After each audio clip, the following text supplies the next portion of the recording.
The Saturday afternoon shopping trip to Westfield Premium Mall had been planned for weeks. My stepmother Patricia, half-sisters Madison and Brianna, and I were supposed to be bonding over retail therapy and lunch. Instead, I found myself trailing behind them like a forgotten afterthought, listening to their increasingly pointed comments about my appearance, my job, and my general failure to meet their standards. "Sarah, could you at least try to walk with some confidence?" Patricia sighed as we entered Nordstrom. "You're slouching like you don't belong here." Madison, 23 and fresh out of college with her marketing degree, nodded emphatically. "Seriously, Sarah. You look like you're afraid to touch anything. It's embarrassing." 21-year-old Brianna giggled. "Maybe she should shop at Target instead. More her speed, you know." I adjusted my simple jeans and plain sweater, keeping my voice neutral. "I'm fine shopping wherever you'd like." Patricia's eyes swept over me with obvious disappointment. "That's exactly the problem, Sarah. You have no standards. No ambition. Look at your sisters." Madison landed that position at the PR firm. "Brianna's internship at the law office is going wonderfully. And you? Still working in that little office doing whatever it is you do with computers." "Data analysis," I said quietly. "Right. Data analysis." Patricia's tone made it sound like I'd said garbage collection. "At 29, Sarah, most people have figured out their lives. Your sisters are building careers, making connections, creating their futures. You're just existing." We moved through the store, Patricia and my half-sisters pulling designer items from racks, holding them up to themselves in mirrors, chatting excitedly about upcoming events and parties I wasn't invited to. I followed along, occasionally nodding when addressed, mostly ignored unless they needed someone to carry their bags. "Oh, Sarah, could you hold these?" Madison thrust 3 shopping bags at me without waiting for an answer. "We want to try on some dresses for the charity gala next month."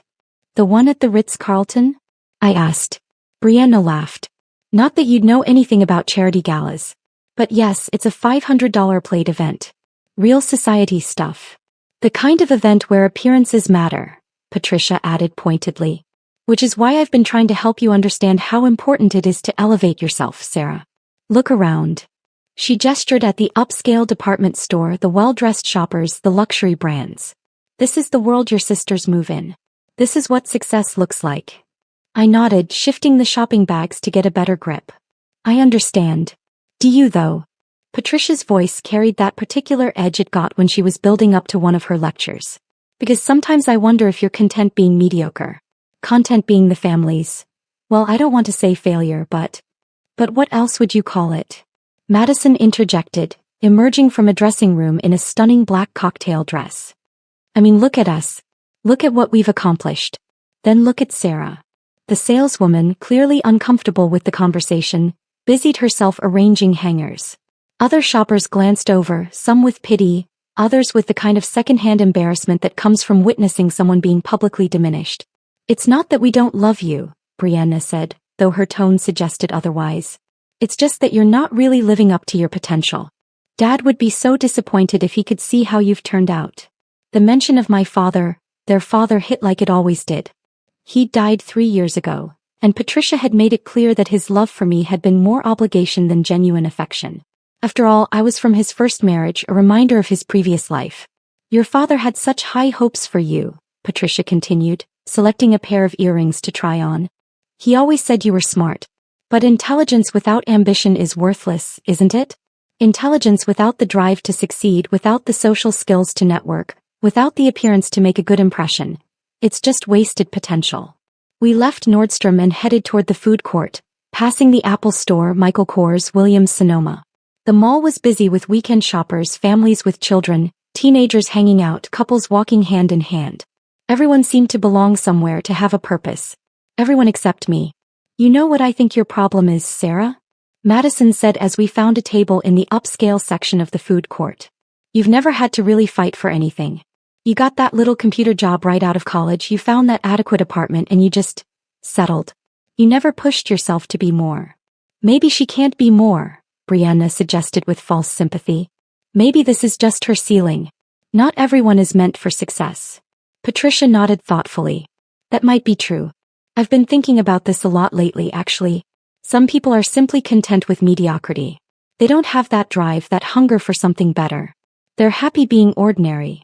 But it affects all of us. Madison complained. When people ask about Sarah, what am I supposed to say? Oh, she does something with computers and lives in a one-bedroom apartment? It's embarrassing. Especially at events like the charity gala, Brianna added. Can you imagine if we brought Sarah? In her discount store clothes, not knowing how to make conversation with successful people?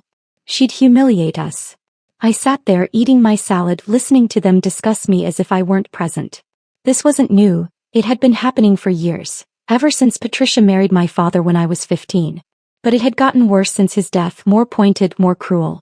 The thing is, Patricia said, lowering her voice conspiratorially, I've been wondering if maybe it's time for some tough love. Your father left that trust fund for you, but maybe that's been part of the problem. Maybe knowing you have that financial cushion has made you lazy. Madison's eyes lit up with interest. What kind of tough love? Well, the trust doesn't become fully available until you're 35, right, Sarah? But your father also set it up so that if certain conditions weren't met, like achieving specific career milestones or demonstrating financial responsibility, the trustees could redirect those funds to other beneficiaries. My fork stopped halfway to my mouth. What are you saying? I'm saying that maybe you need incentive to improve yourself. Maybe you need to face the reality that your current path isn't sustainable. Your sisters have proven themselves, Madison with her career advancement, Brianna with her academic success. They're building something meaningful. Brianna leaned forward eagerly. So if Sarah doesn't get her act together, her portion could come to us? It's possible, Patricia said carefully. I'd have to discuss it with the lawyers, of course. But the trust was designed to reward success and responsibility, not enable mediocrity. The food court suddenly felt too warm, too bright, too loud. Around us, families laughed over their meals, teenagers took selfies, couples shared desserts. Normal people living normal lives, unaware that mine was being casually dismantled over Caesar salads. You can't be serious, I said quietly. Oh, I'm very serious, Patricia replied, her voice taking on that authoritative tone she used when she wanted to make sure I understood my place. Sarah, you're 29 years old. You live in a mediocre apartment, work a mediocre job, have no significant relationships, no real achievements to speak of. Your father wanted to provide for you, but he also wanted you to make something of yourself. Madison nodded vigorously. It's like that saying, give a man a fish and he eats for a day, teach him to fish and he eats for life. Maybe knowing you'll inherit money no matter what has made you lazy. But if you had to actually work for it to prove yourself worthy of it, maybe you'd finally start living up to your potential, Brianna added. I looked at their faces, Patricia's calculated coldness, Madison's eager anticipation, Brianna's barely concealed glee. They weren't trying to motivate me or help me improve. They were trying to take what my father had left me, to find a legal way to claim that I didn't deserve his love or his provision. Besides, Patricia continued, let's be honest about what's likely to happen. You're not going to suddenly transform into some high-achieving career woman. You're not going to wake up tomorrow with ambition and social skills and the drive to succeed. This is who you are, Sarah. This is your ceiling. She paused to take a sip of her sparkling water, letting her words sink in. So maybe it's better to be realistic. Maybe it's better to redirect those resources to people who will actually use them to build something meaningful. Madison wants to start her own PR firm eventually. Brianna's planning to attend law school after her undergraduate degree. They have goals, plans, futures worth investing in. Unlike me, I said flatly. Unlike you, Patricia confirmed without hesitation. And there's no shame in accepting your limitations, Sarah. Not everyone is meant for greatness. Most people live quiet, ordinary lives. Maybe that's your path and maybe that's okay. Madison leaned back in her chair looking satisfied. It would be such a relief, honestly. I hate having to explain Sarah to people. At least if she accepted her situation, we wouldn't have to keep pretending she might amount to something someday. Right. Brianna agreed. It's exhausting having to be encouraging and supportive when we all know nothing's going to change. Sarah's going to be working that same boring job, living in that same boring apartment, being the same boring person for the rest of her life. They all looked at me expectantly, waiting for my response, waiting for me to accept their assessment of my worth and my future. The mall continued its busy Saturday rhythm around us, shoppers rushing past with their purchases, children laughing, music playing from nearby stores. You might be right, I said finally. Patricia smiled, the first genuine smile she'd given me all day. I'm glad you're being realistic, Sarah. It takes maturity to accept your limitations. And honestly, Madison added, there's something admirable about knowing your place. Not everyone has to be exceptional. The world needs ordinary people too. Exactly, Brianna chimed in. You can be perfectly happy being average. There's nothing wrong with a simple life. We finished lunch in relative quiet, my half-sisters chatting about their upcoming social events, their career plans, their bright futures. Patricia occasionally threw in comments about the importance of accepting reality and making peace with one's limitations. I nodded along, made appropriate responses, played the role of the family disappointment accepting her fate. After lunch we continued shopping. Patricia wanted to find a new handbag for the charity gala. Madison needed shoes to match her dress. Brianna wanted to browse the jewelry stores. I continued to carry their bags, follow along behind them, listen to their casual cruelty disguised as concern. You know what I've been thinking, Sarah? Madison said as we entered Kate Spade. Maybe you should consider moving somewhere more affordable. That apartment you're in now, it's probably eating up most of your salary, right? Maybe somewhere further out, smaller, more budget-friendly. Good point, Patricia agreed. Living beyond your means just creates stress and unrealistic expectations. A nice, modest apartment in a less expensive area would be much more appropriate for your lifestyle. Brianna picked up a purse, examining it critically. And maybe you should think about getting a different car too. That Honda Civic is fine, but it's probably a stretch on your budget. Something used, reliable, practical. The important thing is being honest about your financial reality, Patricia added. Your father's trust fund won't be available for 6 more years, and who knows what conditions the trustees might impose. Better to live within your actual means now. I watched them shop, selecting items that cost more than I supposedly made in a week, discussing upcoming purchases that would total more than my supposed annual salary. They talked about wine tastings and weekend trips, expensive dinners and luxury spa days, private trainers and exclusive clubs. Sometimes I feel bad, Madison said as we left the store, arms full of new purchases. I mean, here we are, able to buy whatever we want, go wherever we want, do whatever we want. And Sarah has to budget for everything. Don't feel bad, Patricia advised. Everyone has different circumstances. Sarah made her choices, the career she pursued, the lifestyle she accepted, the lack of ambition she demonstrated. Actions have consequences. Besides, Brianna added cheerfully, she seems happy enough. Right, Sarah? You're content with your life. Before I could answer, my phone buzzed. Then buzzed again. Then started ringing. Sorry, I said, pulling it out. I should take this. Sarah Chen speaking. Miss Chen, this is Michael Rodriguez from Westfield Premium Mall Management. I'm sorry to bother you on a Saturday, but we have an urgent situation with the new tenant build-out in the East Wing. The contractor is asking for authorization to proceed with the electrical upgrades, and the lease agreement requires your signature before we can approve the additional costs. I glanced at Patricia and my half-sisters, who were watching me with curious expressions. How much are we talking about? I asked. The electrical upgrades will run about $47,000, and the tenant is requesting expedited completion for their Christmas season opening. The total lease modification would bring their first-year commitment to just over $2.3 million. That seems reasonable. I'll be there in about 10 minutes to review the paperwork. Thank you, Miss Chen. I'll have everything ready in the main office. I hung up, aware that 3 pairs of eyes were staring at me. Who was that? Madison asked. Work, I said simply. Patricia frowned. What kind of data analysis requires you to work on Saturdays? And who talks about $47,000 for electrical work? Before I could answer, 2 men in mall security uniforms approached our table. Excuse me, the older one said politely. Are you Miss Sarah Chen? Yes. Ma'am, Mr. Rodriguez asked us to find you. He said you needed to get to the management office for some urgent paperwork. Something about tenant approvals. Thank you. I'll head over now. The security officers nodded respectfully and walked away. I started to stand, but Patricia grabbed my arm. Wait just a minute, she said sharply. What exactly is going on here? Why is mall management looking for you? Why are security guards treating you like you're important? I looked at her hand on my arm, then at her face, then at Madison and Brianna's confused expressions. I need to go take care of some business, I said calmly. What business?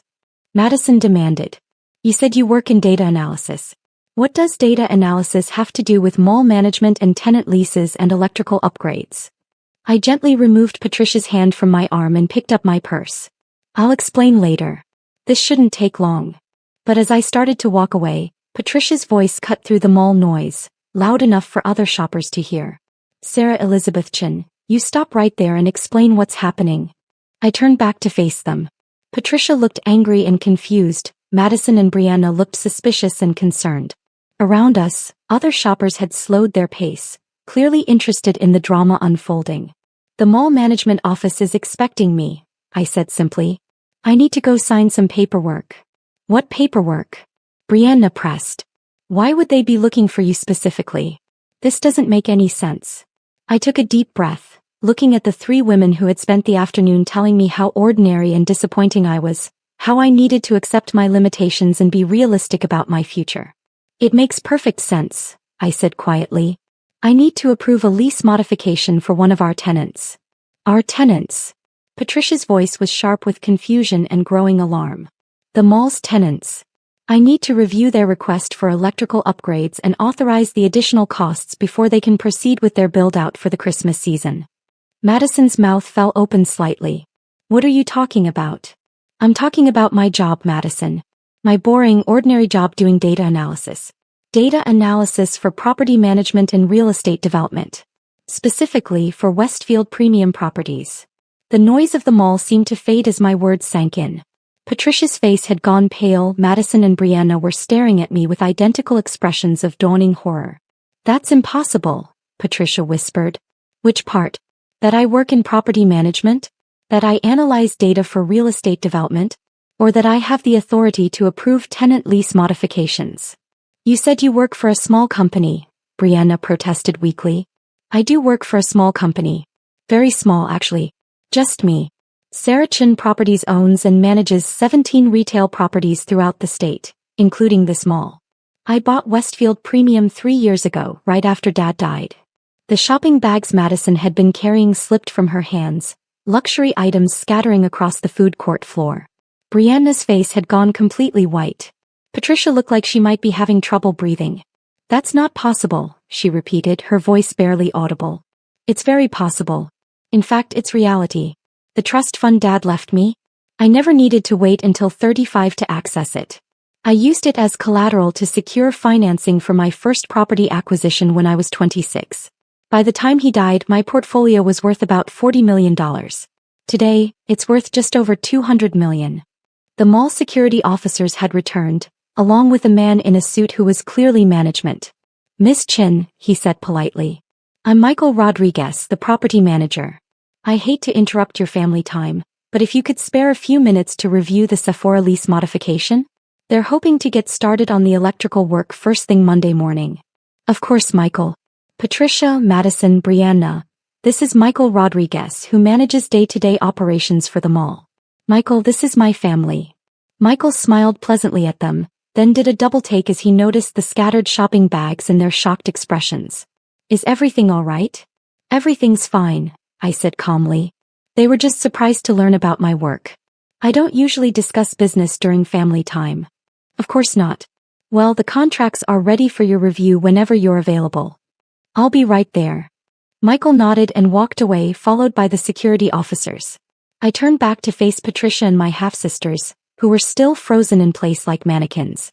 So, I said conversationally, about that trust fund modification you were discussing. The one where you were planning to have my inheritance redirected to Madison and Brianna for being more successful than me? Patricia's mouth opened and closed soundlessly. I should probably mention that the trust fund represents less than 8% of my current net worth. Dad set it up as a safety net, but I haven't needed it. In fact, I've been adding to it over the years, planning to use it for charitable giving. Madison found her voice first, though it came out as barely more than a whisper. You own this mall? I own this mall. I also own the shopping center where Brianna's law office is located, the office building where Madison's PR firm leases space, and the residential complex where Patricia's book club meets every Tuesday. Brianna's legs seemed to give out. She sat down heavily in her chair, staring at me with wide, horrified eyes. Your apartment, she whispered. You said you live in a one-bedroom apartment. I do. It's the penthouse apartment in the luxury building I developed downtown. 3,000 square feet, private elevator, rooftop garden. I like having everything on one floor. It's technically one bedroom, just happens to be larger than most houses. Patricia finally managed to speak, her voice hoarse with shock. This is impossible. You drive a Honda Civic. You dress like someone who doesn't need to impress anyone? Yes. The Honda gets good gas mileage and fits in parking spaces easily. Very practical for someone who spends a lot of time visiting various properties. And I dress comfortably because I'm usually crawling around construction sites or reviewing building plans. But you never said anything, Madison protested weakly. You never asked. You all made assumptions about my life, my success, my worth. You decided I was a disappointment and a failure without ever actually wanting to know what I do or how I'm doing. I picked up Madison's dropped shopping bags and handed them back to her. Besides, what would have been the point of telling you? So you could suddenly decide I was worth your time and attention? So you could start asking for loans or investments or favors. I've watched how you treat people you think are beneath you, Patricia. I've seen how Madison and Brianna dismiss anyone they consider unsuccessful or ordinary. Patricia was shaking now, whether from shock or anger or fear I couldn't tell. Your father, she began, but I cut her off. My father knew exactly what I was doing. He was incredibly proud of my business success. We talked every week about my properties, my plans, my achievements. He just also knew that you and the girls weren't interested in hearing about it, so he didn't force the subject. I glanced at my watch. I really do need to go review those lease documents. Sephora wants to open their holiday display early, and every day of delay costs them money. Sarah, wait, Patricia called out desperately as I started to walk away. We can talk about this. We can work this out. I turned back one more time, looking at the three women who had spent the afternoon telling me I was an embarrassment, a disappointment, a failure who needed to accept her limitations. Work what out, Patricia? The part where you were planning to steal my inheritance? The part where you've spent years telling me I'm worthless? Or the part where you just found out that the mediocre, ordinary, disappointing daughter you've been trying to get rid of actually owns the ground you're standing on? The food court had gotten quieter, other shoppers clearly listening to our conversation. Several people had their phones out, probably recording what was turning into quite the public family drama. I think we need to have a longer conversation about realistic expectations and accepting limitations, I continued. Starting with your expectation that you could manipulate legal documents to steal from me, and your need to accept the limitation that your financial security depends entirely on my goodwill. Patricia's face went from pale to gray. You see, that charitable foundation you mentioned? The one hosting the $500 plate gala at the Ritz-Carlton? I'm the primary benefactor. I've donated about $12 million to them over the past 3 years. The Ritz-Carlton? I'm a major investor in the ownership group that renovated it. Madison made a small choked sound. Your PR firm, Madison? The one in the Meridian building? I own that building. Your lease comes up for renewal next month. Brianna's law office? Also my property. Their lease expires in January. I smiled pleasantly at them. Patricia, that exclusive neighborhood where you live? I developed half of those houses, including yours. Your mortgage is actually held by one of my subsidiary companies. The silence stretched out, broken only by the ambient noise of the mall, music from stores, conversations from other shoppers, the distant sound of children playing. So when you talk about tough love and realistic expectations and accepting limitations, I said finally, maybe we should start with your realistic expectation that you'll need to find new places to live and work, and your acceptance of the limitation that your financial futures depend entirely on someone you've spent years calling a disappointment. Patricia's breathing had become shallow and rapid. Madison was crying quietly. Brianna looked like she might be sick. But don't worry, I added gently. I'm not vindictive. I'm not cruel. I won't leave you homeless or jobless or struggling. I'm just going to let you experience what it feels like when someone you depend on decides you're not worth their time and investment. I started walking toward the management office, then paused and turned back one final time. Oh, and Patricia? About that trust fund modification you wanted to discuss with the lawyers? I actually am one of the trustees. Dad made sure I had control over my own inheritance, just in case anyone ever tried to manipulate the terms. Have a good rest of your shopping trip. Try to remember that appearances can be deceiving, and sometimes the most successful people are the ones who don't need to prove anything to anyone. I walked away, leaving them sitting in the food court surrounded by luxury shopping bags in the mall I owned, processing the reality that the family disappointment they'd been trying to eliminate was actually the person who controlled their entire way of life. Behind me, I could hear Patricia starting to hyperventilate, Madison sobbing, and Brianna asking desperately, "What are we going to do? What are we going to do?" The management office was busy with weekend activity, maintenance requests, tenant concerns, security issues. Michael Rodriguez had the Sephora lease modification ready for review, along with several other documents that needed my attention. "Sorry about the delay," I said, settling into the chair across from his desk. "No problem at all. Family time is important." I picked up the first contract, scanning the terms and financial implications. Outside the office window, I could see the busy mall concourse, shoppers moving purposefully between stores, families enjoying their weekend together. Somewhere out there, Patricia was probably trying to figure out how to salvage a situation that had gone from complete control to total disaster in the span of 10 minutes. Madison and Brianna were likely realizing that their financial futures had just become much more uncertain. I signed the lease modification, authorizing the electrical upgrades that would help Sephora open their holiday display on schedule. Just another Saturday afternoon business decision in the ordinary, disappointing life of someone who had finally stopped caring what other people thought she was worth. My phone buzzed with a text message from Patricia. "We need to talk. This doesn't change anything." I smiled and deleted the message without responding. "Actually, Patricia, it changed everything."